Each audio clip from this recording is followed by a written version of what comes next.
Minsan na itong itinanghal bilang best island in the world ng isang international magazine.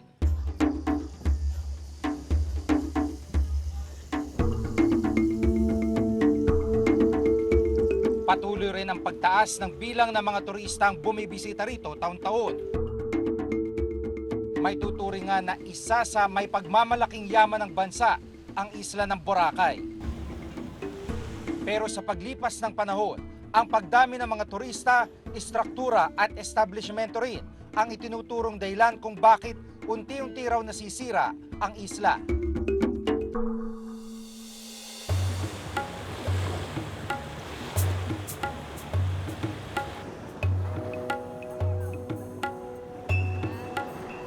Sikat ang Boracay dahil sa pino at maputi nitong buhangin. May lawak na 4 na kilometro ang beach ng isla. Pero ang hindi alam ng marami, sa ilalim ng karagatan ng Boracay ay ang nakababahalang kalagayan ng mga coral reef o bahura.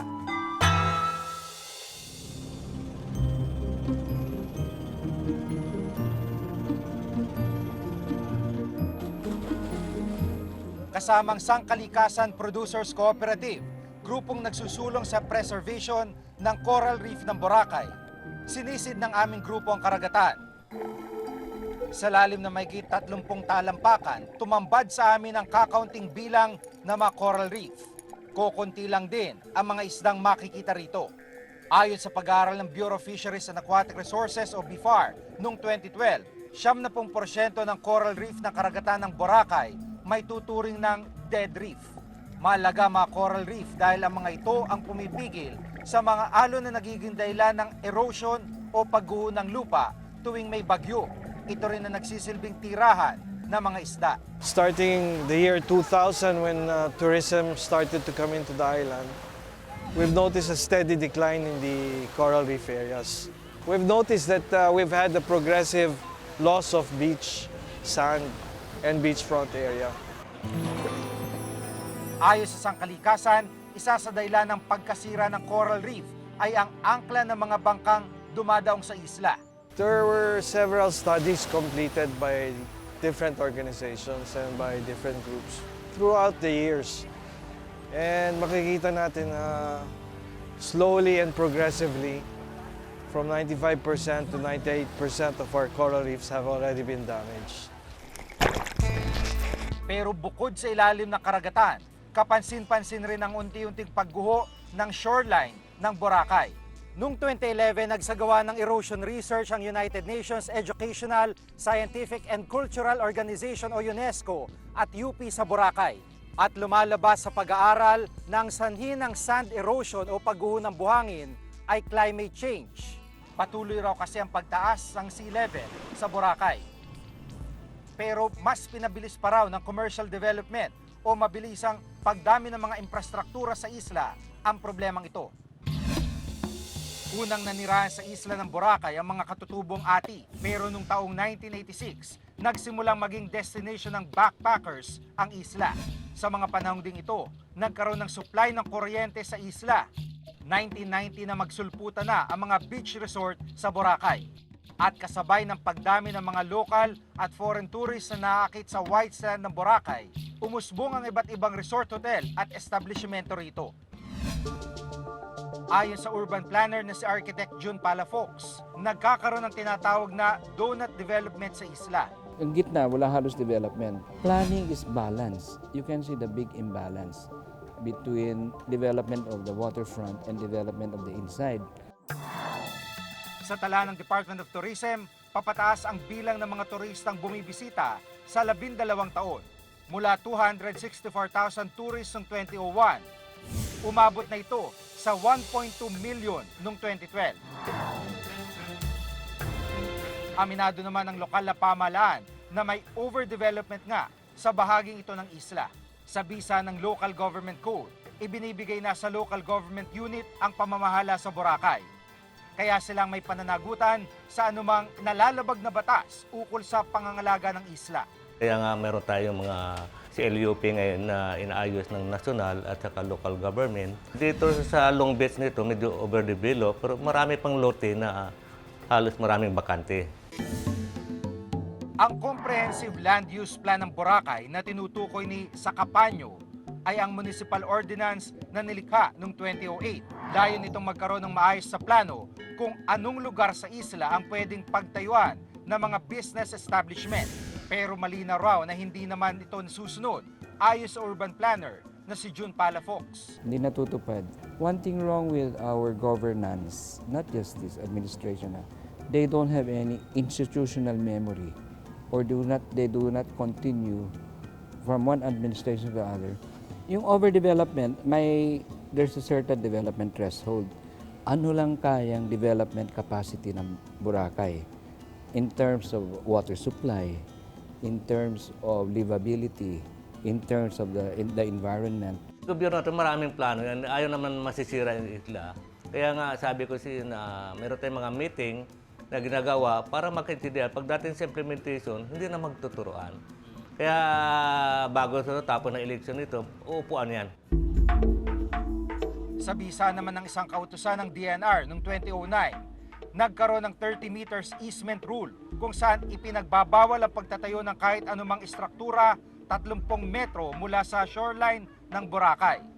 Pero sa inilabas na tala ng DNR ngayong 2013, umabot na sa 288 ang bilang ng mga establishmentong lumalabag dito. Ipinag-utos ng DNR at maging ng lokal na pamahalaan ang self-demolition sa lahat ng lumabag sa 30 meters easement rule. When we built the resort in 2006, ang setback is ito, yung building ko. I know that's the maximum. Then after about 2 or 3 years, they built next door. So nandun na sila.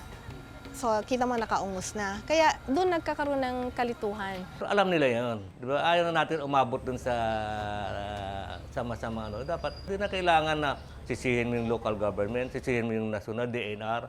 Kung alam mong mali, sarili mo na kung talagang may batas ba, dapat sundin. Lagi nga sinasabi, marami tayong batas, hindi pa rin nakaintindi.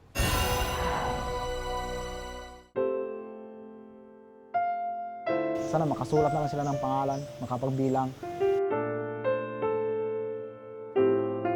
Napakasakit po sa aking loob nang walang kinakain. Lang kami nagpapagamot kasi wala naman kami health center. Tao po sila kagaya natin na nakakalimutan ng Pilipinas.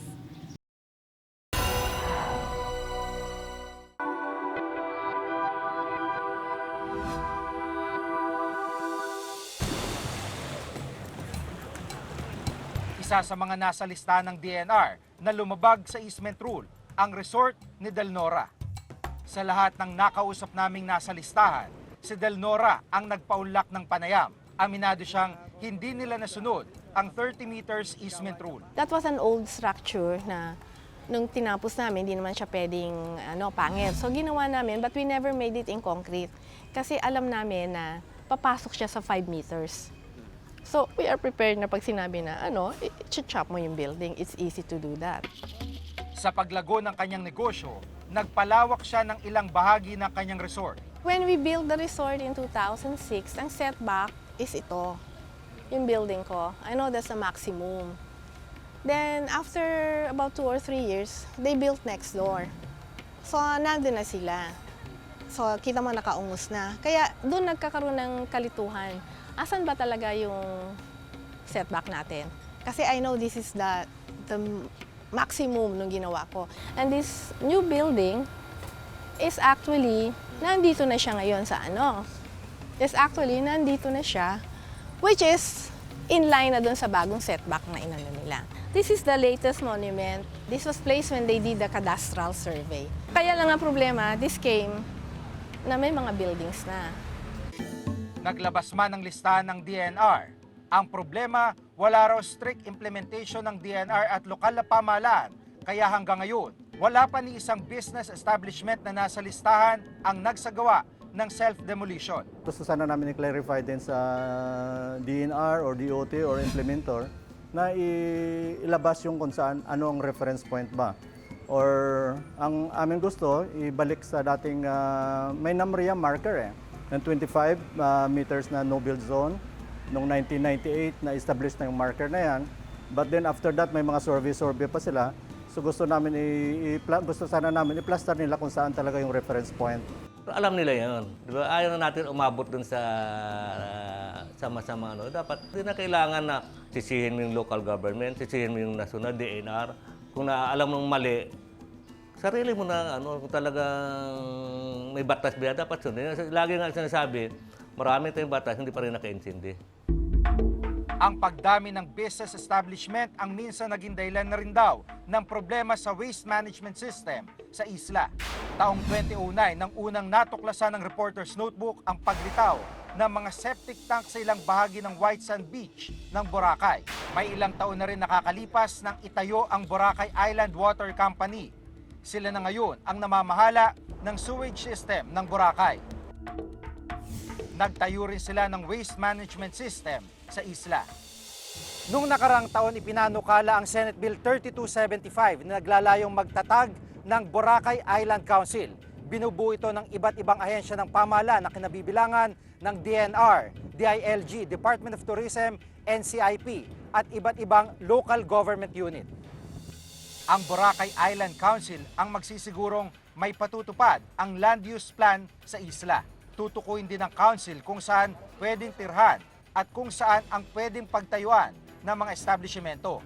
Nakasaad din dito na maaaring makulong ng hanggang 6 na taon at magbulta ng hanggang 100,000 piso ang sinumang lumabag dito. Pero gaya ng iba pa mga panukala, nakabinbin pa rin ang Senate Bill 3275 hanggang ngayon. Siguro yung Boracay na, they may gawa na siguro sila ng their own development foundation. Kasi let's say, yung kinikita ng Boracay, it's not being spent in Boracay. Like real estate taxes, it goes to the municipal government of Malay. I don't know how much percentage of that is being brought back to Boracay to plan it properly and enforce the environmental laws.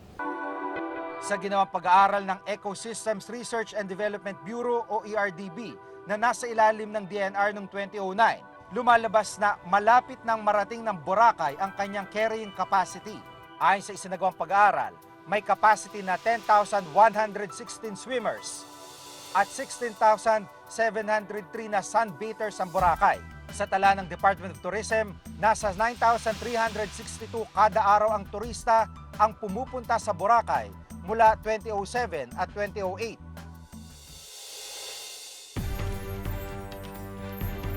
Upang maisalba ang coral reef ng Boracay, noong nakarang taon, inilunsad ng sangkalikasan ng isang proyektong maglalagay ng 5,000 temporary reef bud sa Boracay. Itinuturing ito bilang pinakamalawak na coral reef restoration sa buong bansa. Layon nitong buhayin ang dating buhay na coral reef ng Boracay.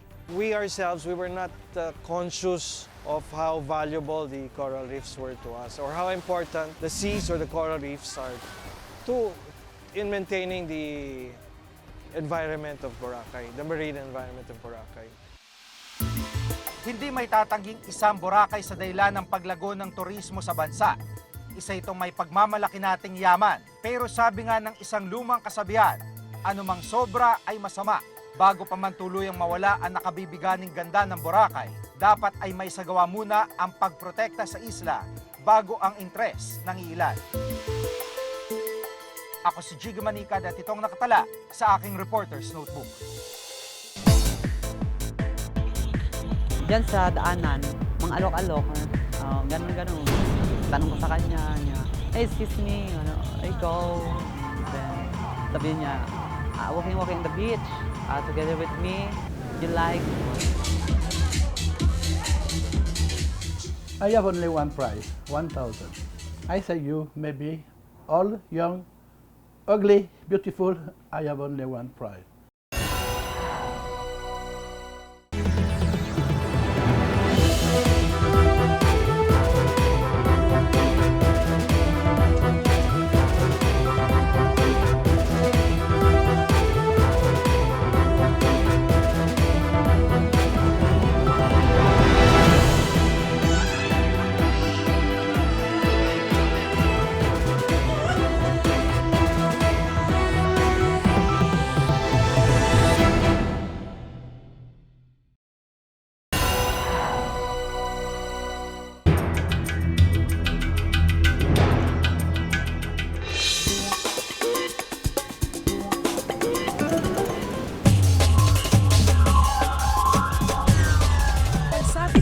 Sa Boracay, ang mga turista tila hindi pa rin napapagod at buhay na buhay. Tanyag kasi ang Boracay sa pagkakaroon ng aktibong nightlife.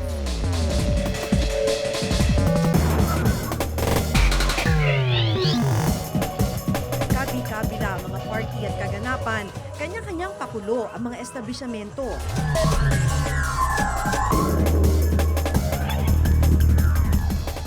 Pero kasabay ng pagkagat ng dilim, bunyag ang mga tinatago nitong lihim. Sa paglilibot namin sa Boracay, napansin namin ang ilang matambay dito sa beachfront ng Boracay at panay ang libot sa mga mataong lugar sa isla. Ayon sa aming asset, kilala raw sila rito sa tawag na Lady Boys. Ilan raw sa kanila sangkot sa prostitusyon. Nagpaunlak ng panayam ang isa sa kanila. Si Annie, hindi niya tunay na pangalan at 23 taong gulang. Inaming nag-aalok ng panandaliang aliw sa mga dayuhang turista. Minsan sa bar or kaya sa beach, front of beach, nakakawa ng customer. Diyan sa daanan, mga alok-alok, ganun-ganun. Tanong ko sa kanya, hey, excuse me, I go.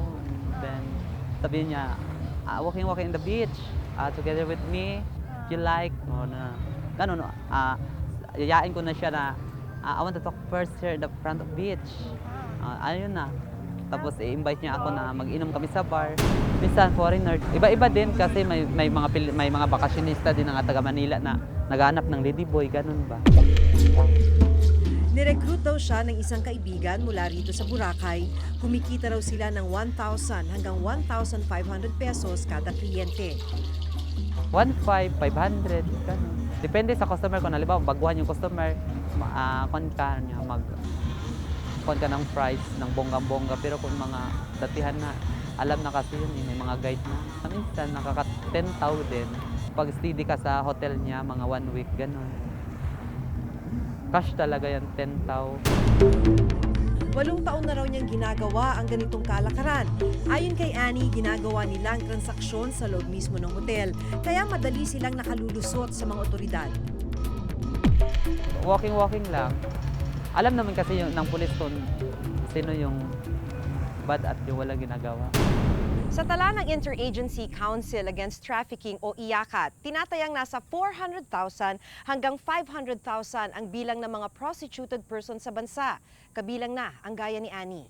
Noong 2002, pinatupad sa Boracay ang Municipal Ordinance No. 160 na nagbabawal sa anumang uri ng prostitusyon sa isla.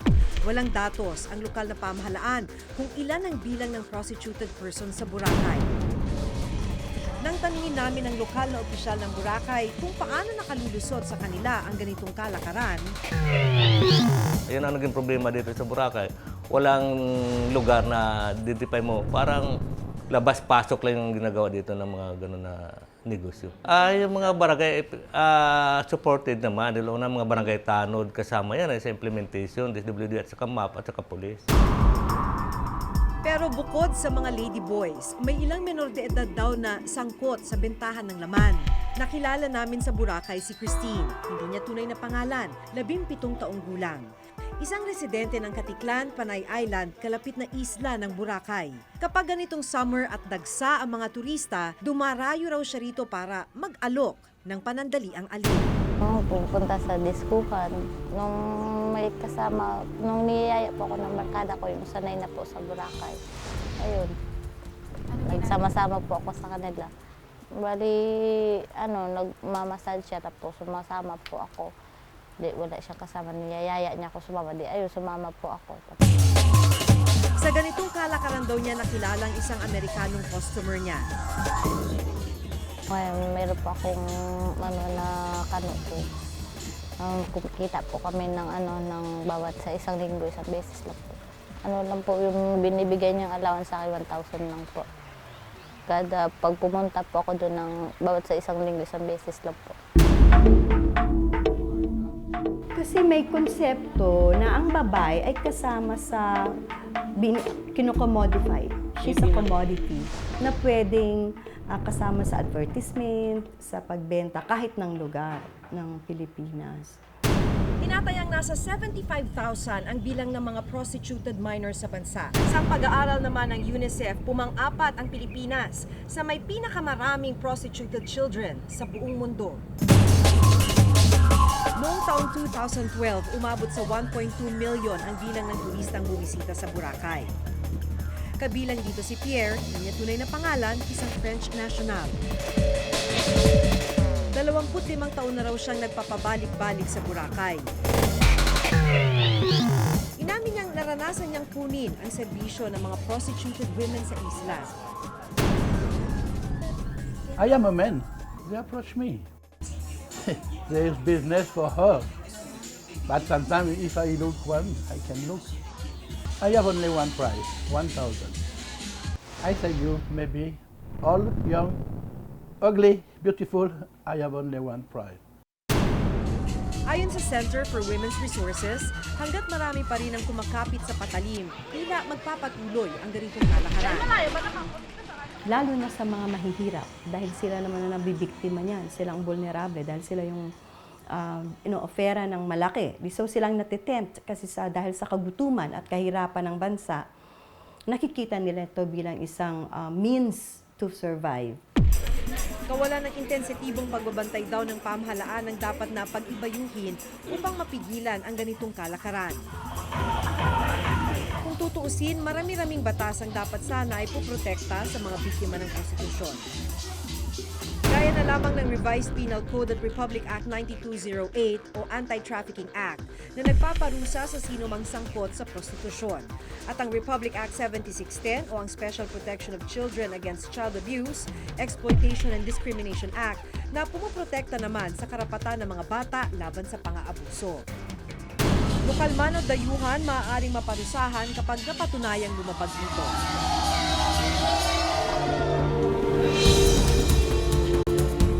Soliciting and availing of prostitute services is a crime. It is a subject for the Department of Justice. In some respects, the Department of Social Welfare, the local governments. To tell you frankly, the Department of Tourism can embark on communications to discourage it, but we are not by definition part of that system. Because what we represent is legitimate tourism, legitimate visitations. No? In fact, we stay away from the subject matter precisely because it's not good for our people.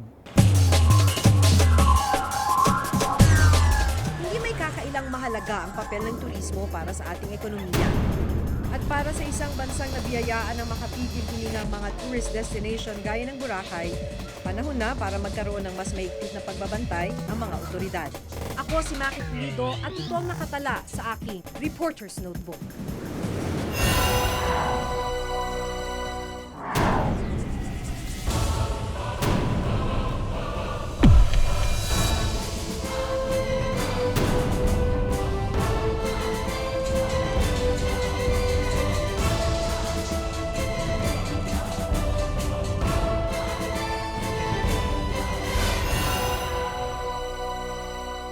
Walong dokumentaryong tumatak sa ating puso't isipan. Muli nating mapapanood sa The Best of Eyewitness Volume 6. Ang sarap pala nakachinelas. Ating balikan ang mga dokumentaryo na pinarangalan sa Pilipinas at sa ibang bansa. Kailangan niyong lumuso para sa pangarap at pag-ahon. Masarap ding isiping anumang pagsubok, hindi nila haharapin ito ng mag-isa. Ang hapding nararanasan, aalingaw na tila walang katapusan. The Best of Eyewitness Volume 6 mula sa GMA Records and Home Video.